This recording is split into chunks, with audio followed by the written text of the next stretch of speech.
Hello, hello. Just a sec.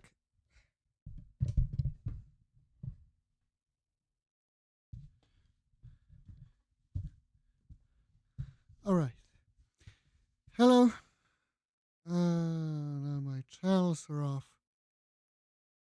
One more second.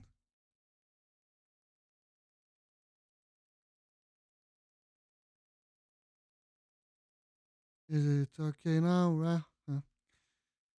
Approximately okay. Sorry about that. My name is Goran Mekic, or Meka for short. You're watching Tilda Center podcast about FreeBSD and FreeBSD integrated technologies. Uh, Today we're gonna scratch just a little bit more of a surface called ZFS, and then we're gonna scratch another surface called PF, or packet filter for um, firewalling. And I'm sorry if this few introductory lectures seem a little bit confusing as we progress with technologies and you put some of those features into use. It's going to make much more sense. I just want you to know the landscape a little bit before we deal with the details, the gory details of operating system. So after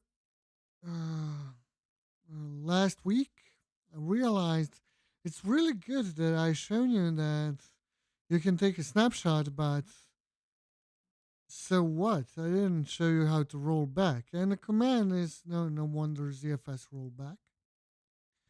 So it's this, but because I need to be root, right? It's this. So let's actually be root and go to lecture. And if I edit this to say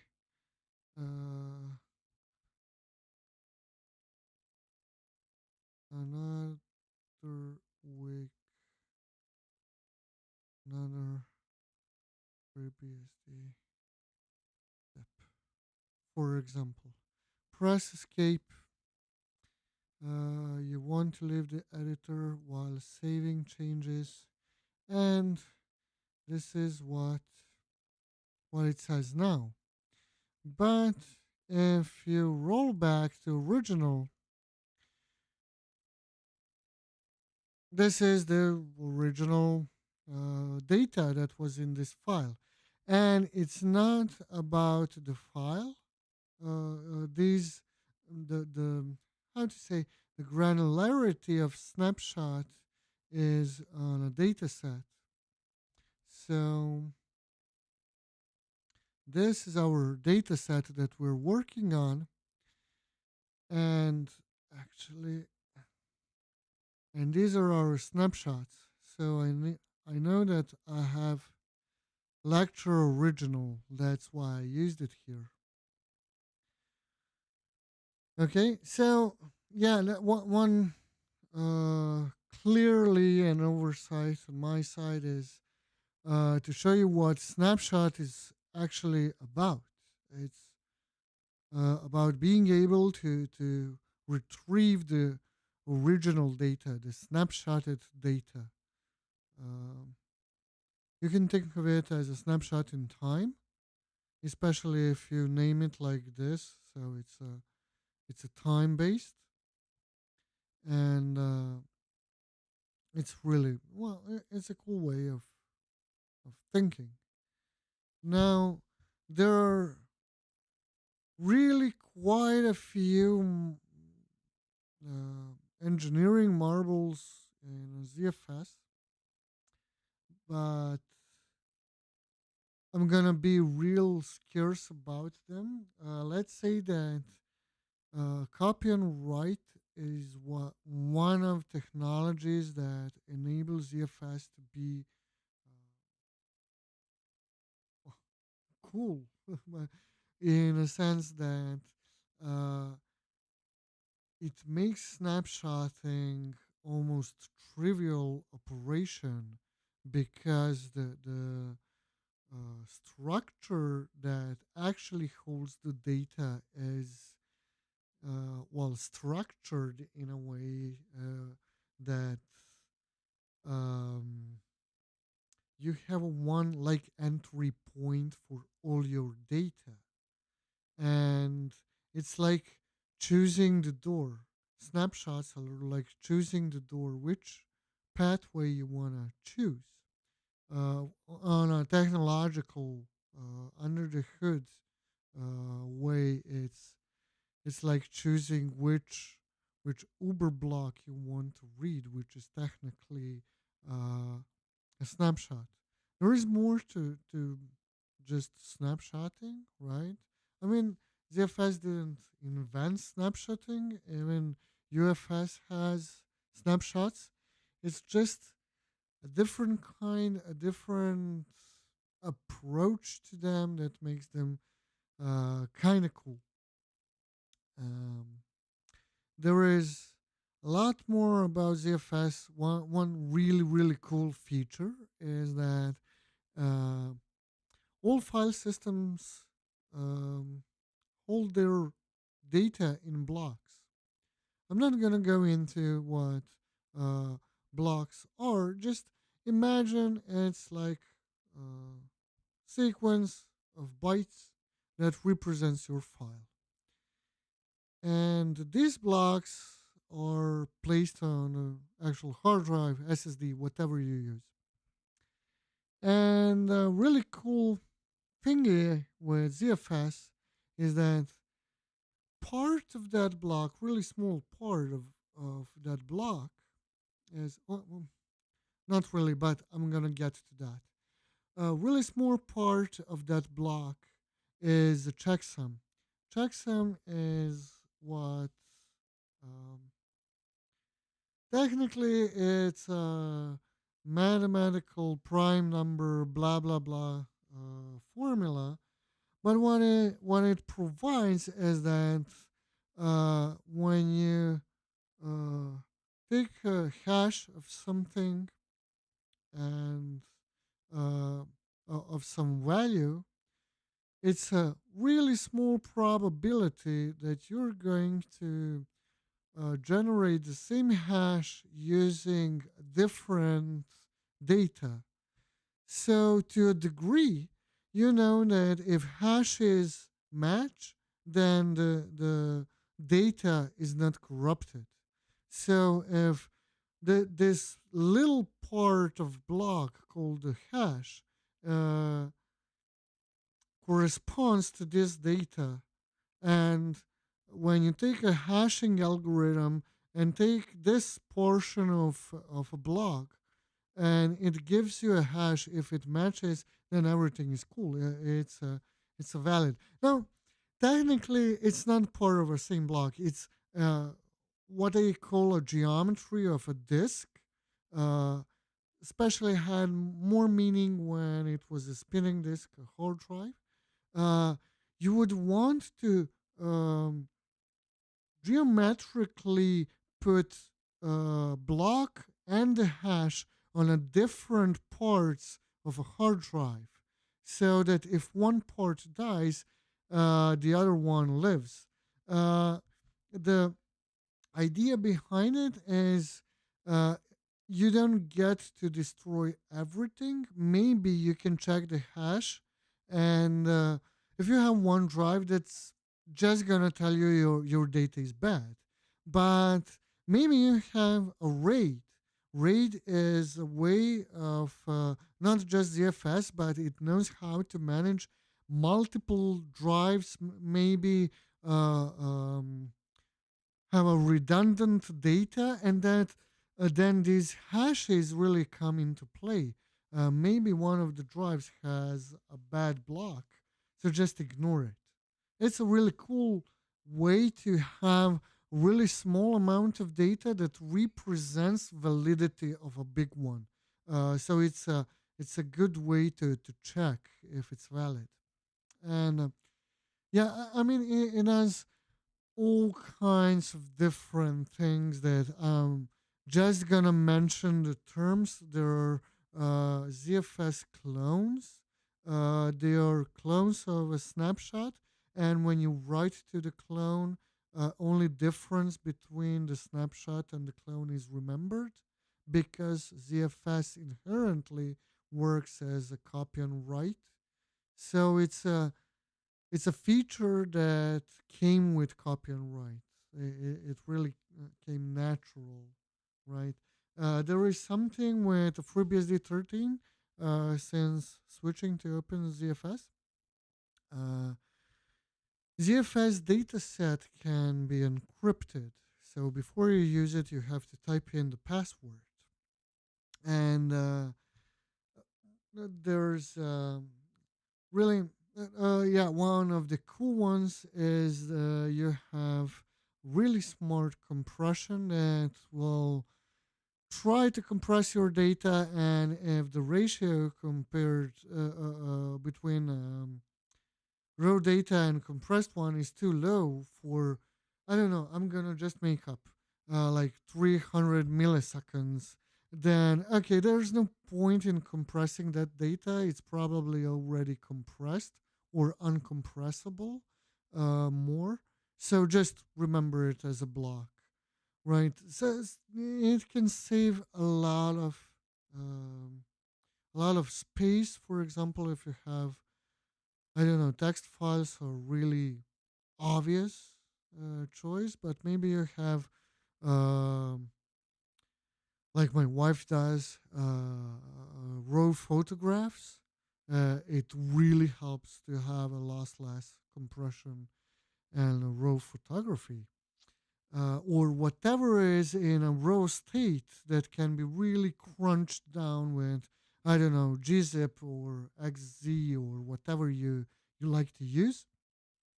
ZFS has algorithm to compress it if it can be compressed with a certain ratio and up, right? So what I'm trying to say is that ZFS is really, really huge topic, and to summarize it, it gives consistency. Any more than that would require really long hours of explanation, and the just the thing is that you can abuse ZFS not just to be a file system, but it can also provide you some things when we get to virtual machines and jails. I'm gonna be more specific what that is, but it gives you what some people like introduced ZFS to is, wow, now I can take a snapshot of my WordPress jail before I do the upgrade. And then if all goes to hell, I can just revert and, okay, I don't like this upgrade. I'm just not gonna do it this time. So it's a really, really nifty feature that can save you a lot of downtime. But one of the things, it's not a backup. Do your backup. It's just it's a good thing to have it part of your backup, but not a replacement for it. Okay, so let me let me introduce PF. I'm just gonna scratch the surface with this one also, uh, all in hopes of giving enough background to understand some more complex processes and services on FreeBSD, jails and containers as containers for one example. What's going on there?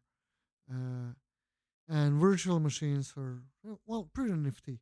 So one of the things is, how do you prepare for that? How do you uh, first you see that you're gonna need a backup, and Snapshot giving you consistent state to run your backup upon is really cool feature, right? You can just uh, abuse snapshots, even to send them to a different machine and then do a backup. It's really nifty.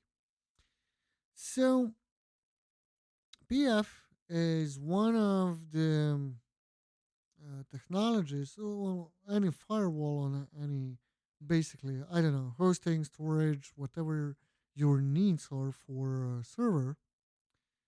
Um, and let's say we're protecting the server, kind of. Uh, this is very short example of what PF rules can contain. And for today, I would like just to be able to um, tell you what these things do, where to look for help, how to look some metrics, the currently active rules, and so on, so that you can find your way around PF. Well, hopefully easier than I did. Um, so a little bit of background: PF is just one of the FreeBSD's firewalls, which is really, I don't know, is it insane or cool? But there's choice of firewalls in FreeBSD, and PF is one of them. PF originates in OpenBSD. Uh, Sad fact is that FreeBSD and OpenBSD syntax for PF are slightly different. Uh, we hope for a better future, but I'm mentioning this because you're gonna probably run into examples on OpenBSD that don't work on FreeBSD. They kind of diverge their development, so they all took their own turns, right? So I'm just mentioning, if you find something that is OpenBSD PF, it might not work. Just don't be surprised. Um, so there are, okay, let me start with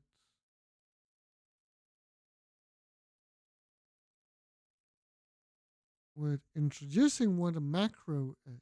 Everything is inside pfconf uh, in Etsy, and this is, you don't have to name it like that. It's just like any programming or scripting.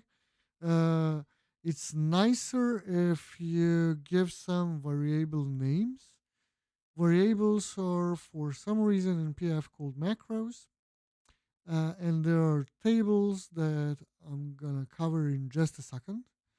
But macros and tables kind of behave like what would variables be in, like, programming languages.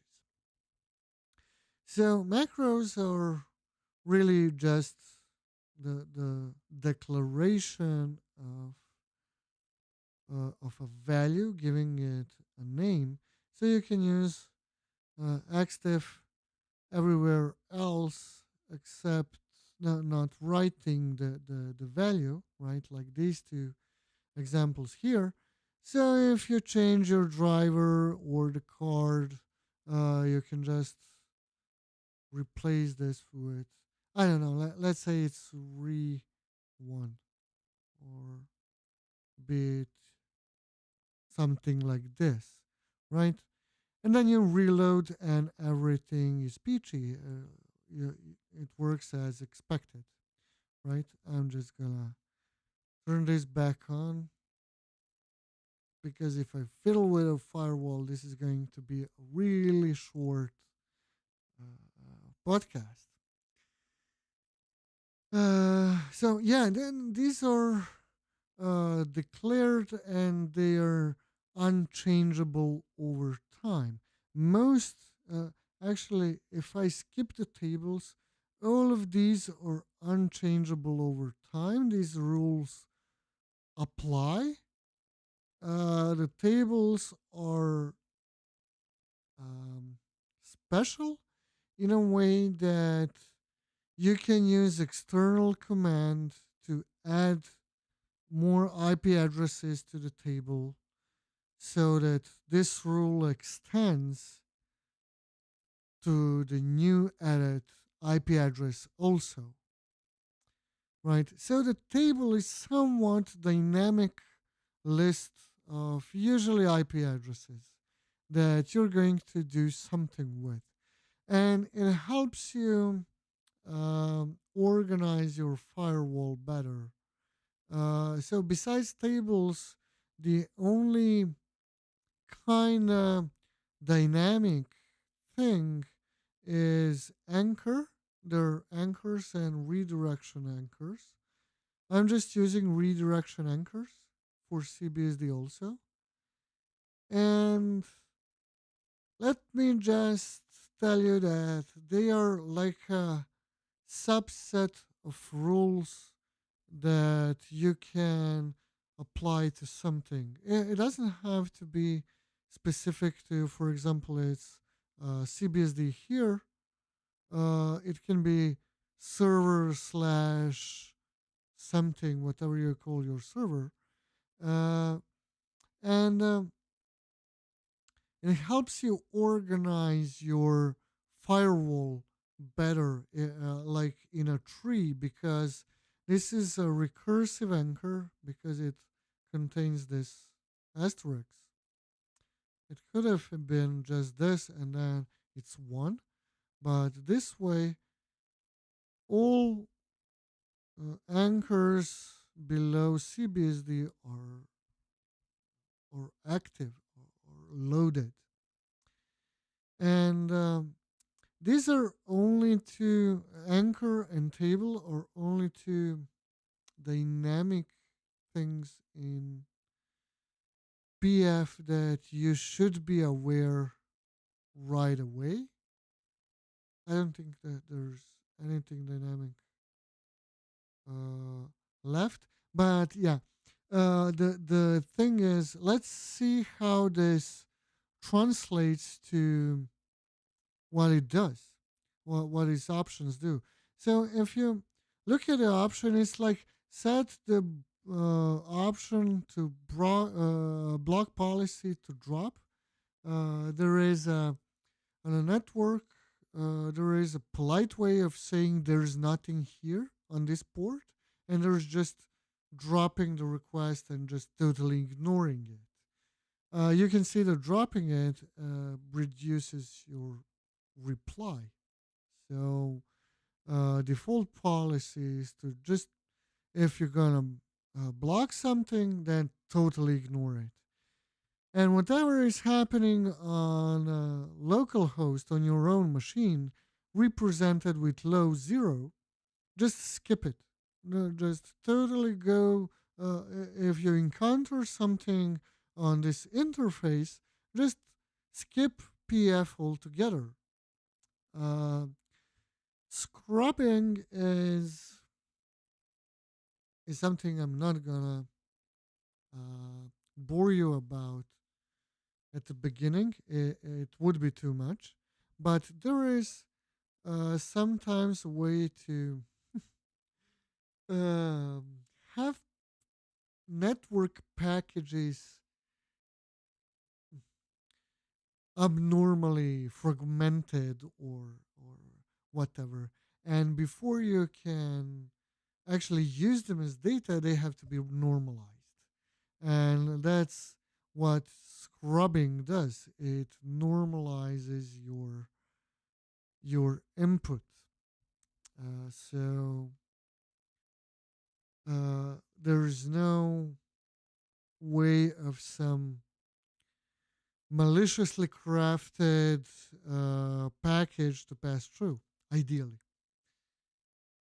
Network address translation is what gives internet access to the machines behind you. If you means the router, that means the whole network. In this case, it is table called cbsd, and these represent all my um, containers and virtual machines that are um, managed by software called cbsd. uh, as this table is dynamic, as jails go up and down or virtual machines, this table is shrinked or appended to with the IP addresses that are currently active, right? So this is basically what's giving network address translation ability to uh, jails and virtual machines to basically go to internet. What we say today, it's all IPv4 because we here at Balkan are somewhat backwards in IP addressing, so we know only IPv4 and there's nothing um, except IPv4 ever. Um, this is um, oh yeah, I didn't mention this one. You can have a anchor, but it can say, okay, whatever you have in this anchor, just apply redirection rules, not the whole rule set.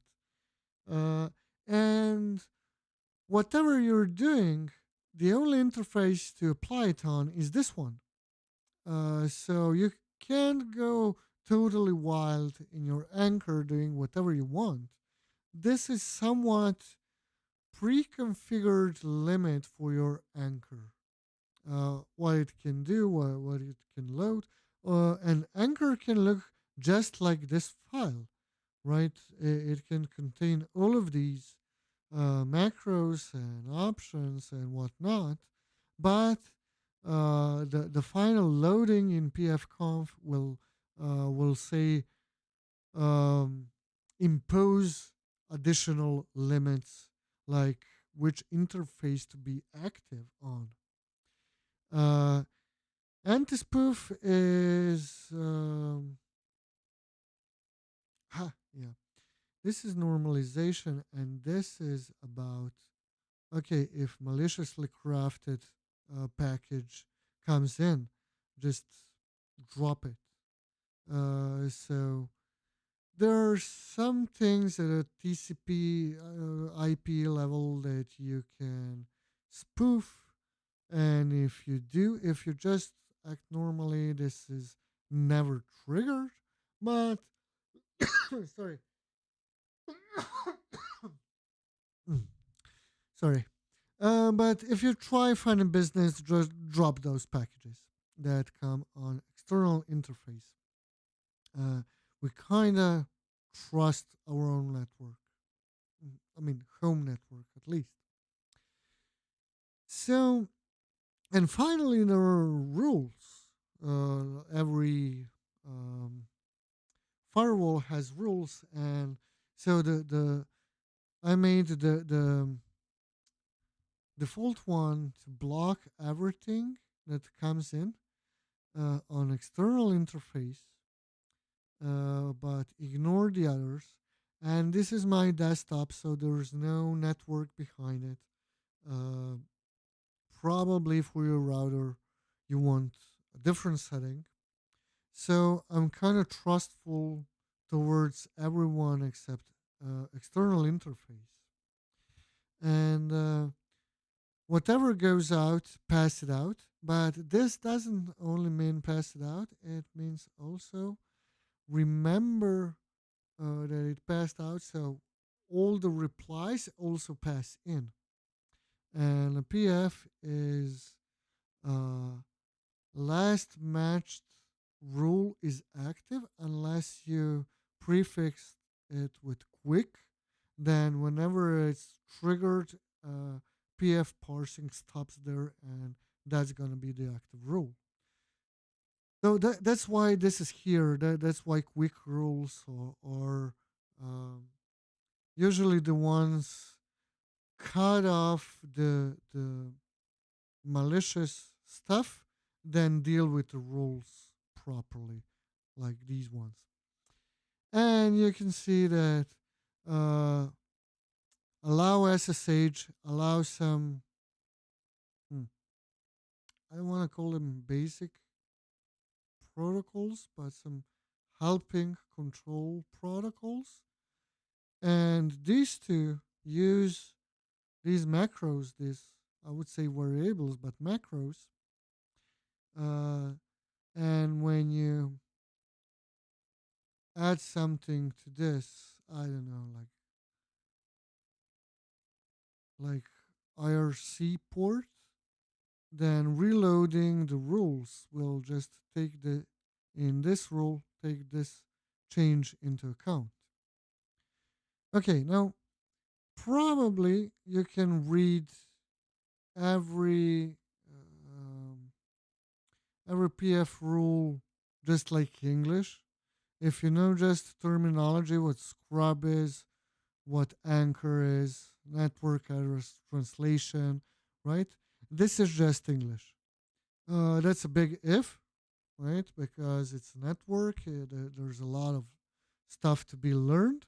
But the thing is that you're um, not dealing with two variables at once, meaning strange syntax for firewall and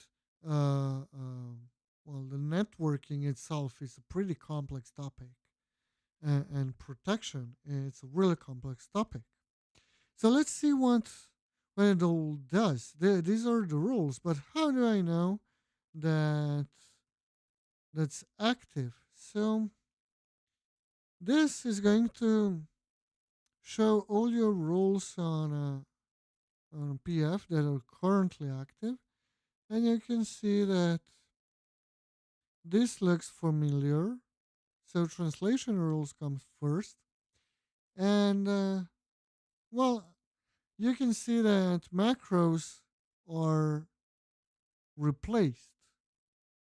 So what is means when it's in parentheses, when if this if this interface changes IP address, take it into account. So be aware of the change of the IP address. And we all already know what this is. And this is what actual rules look like, because all those pfconf rules are going to be unpacked, parsed, and how to say, um, done using lower level rules. Like you don't see anything about spoofing, like scrubbing is here, but there is no spoofing. But this is here, right? And it's kind of strange. I mean, that's what the anti-spoof rule uh, compiled into. I think, sorry, actually, I think these two rules. Uh, and these are more or less uh, familiar from pfconf. You're just gonna notice that there's a lot of keep state at the end. That that's because PF is what we call stateful firewall. Uh, State, for example, let me make the simplest example what state is.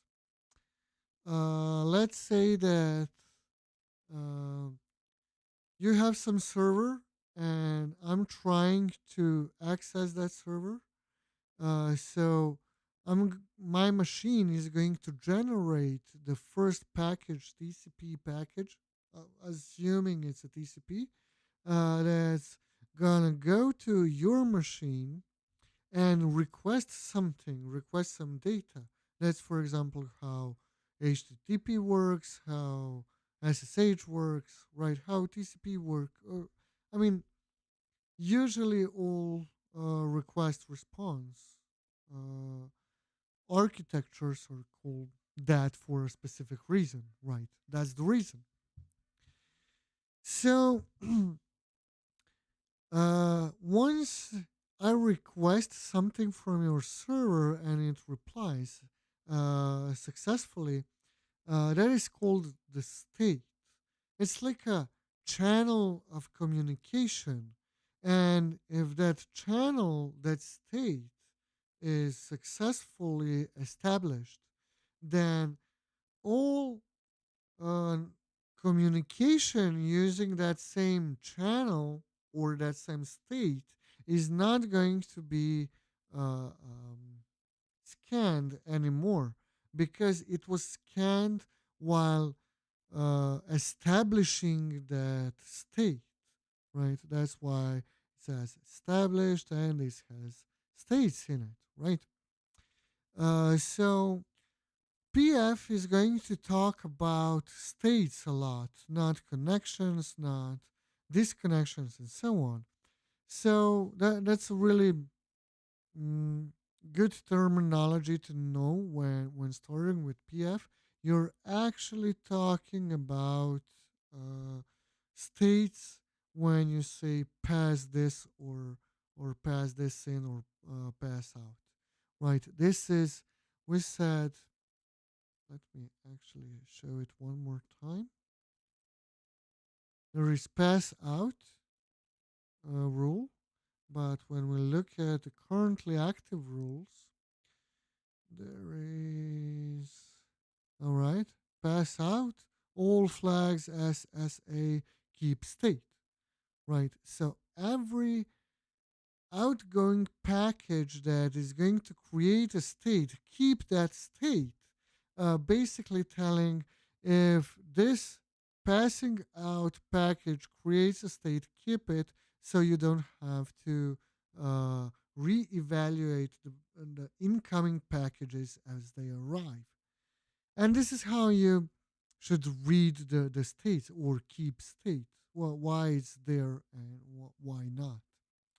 So these are the right everything we pass in to a certain port and so on.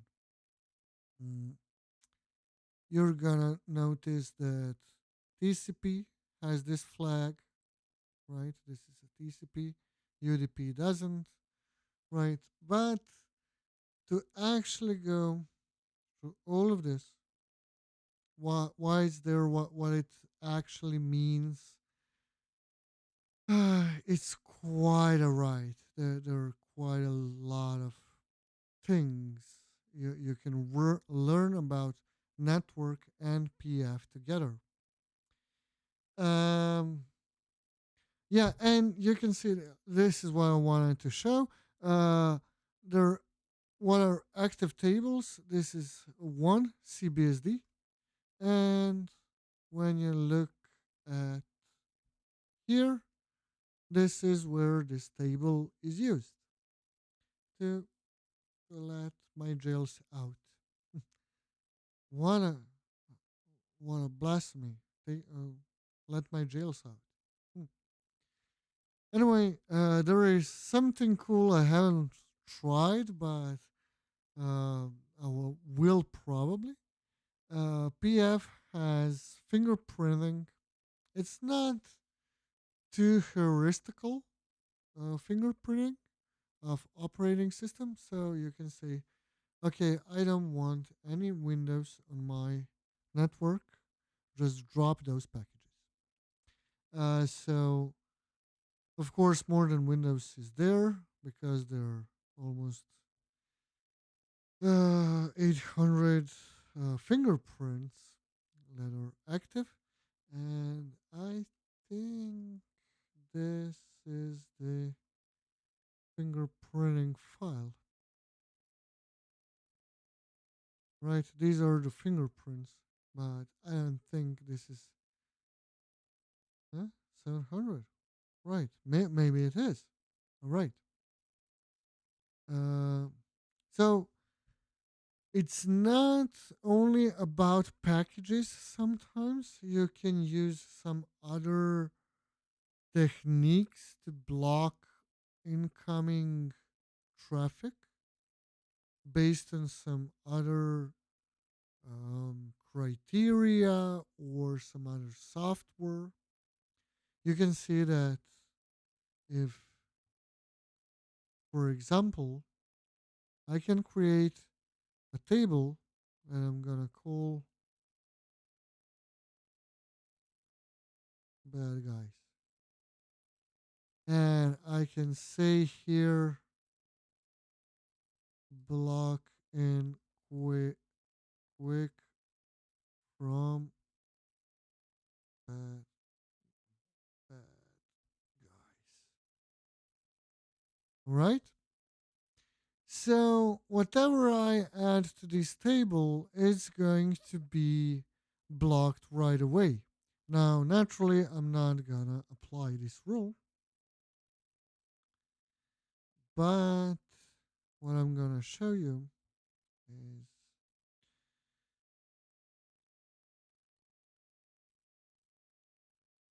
how to see what's in the table. So this is give me this table, and this is what to do with it, because you can, for example, add, and I know this is safe enough, you can add one more address to it, and it's gonna tell you, okay, there's an address there. All right, now I don't know, is it delete? All right, it is, and you can remove that. And while this address was in this table, well, this one, right? Uh, the rule that applied to the table was applied to that IP address also. Uh, so that's how you kind of uh, group your IP addresses, your segments, or however you configure and name your networks and do your networking, um, depending on how complex it is. Uh, these tables can come real handy. For anchors, I'm gonna leave them for some future lecture. We're gonna have to use them because in order for something incoming to reach inside a jail or a virtual machine on IPv4, you have to redirect that traffic to the either jail or beehive. And anchors are really cool for that. So I'm gonna go over this one once we get to the jails and beehives. Uh, it will just make more sense than just generating a stupid example. Uh, and this is this is base of even some software how to more successfully turn drop the traffic that your machine considers bad. For example, there is um, this Blacklist D. I'm not gonna go into details right now what it does and how it operates. Just uh, for every port, it has tables for PF, and different software is gonna communicate with Blacklist and say, okay, you know what? This IP address is, I don't know, for example, a spammer if you're a mail administrator. I know postfix can do that. There's option in FreeBSD ports for postfix to support Blacklist D, and it's gonna. I didn't try this yet. Well, it's a really cool feature. I tried it with SSH in FreeBSD. How it works: if somebody, for example, for SSH, is trying to brute force your, I don't know, root account password, uh, SSH is going to say, tell the Blacklist D, hey, this one is bugging me. Can you tell firewall to cut it off, to just ignore all requests, all packages originating from this machine, please? And it's not just that it's going to drop those packages, but it's going to drop them for a certain amount of time. Meaning that uh, if, for example, you're accidentally locked out of your server because, I don't know, you were root trying to SSH into your machine and not a user, so your, I don't know, keys weren't loaded and your multiple attempts were interpreted as SSH attack. Just, I don't know, go for a beer for an hour and come back, and sorry, your IP address will be removed from the table of bad guys. That's why the software is not using PF directly. Blacklist D gives it ability to have a timeout and to kind of manage the bad guys, specifically bad guys. That's why it's Blacklist D, Blacklist Demon. So we are slowly coming to an end, and explaining Blacklist D would take some time, so I'm gonna leave that for some future lecture. I wanted to show you that there are really, really cool ways, static and dynamic, how to protect yourself before you expose your machine to the network, internet, your future jails and beehives to the net. And what I tried with my setup is to have PF rules that are not just letting any IP address out, but specifically, or like dynamically, specifically give them a table, and when some resource is up that uh, I consider valid, allow it internet access. This could have been, for example, let me demonstrate. I could write something like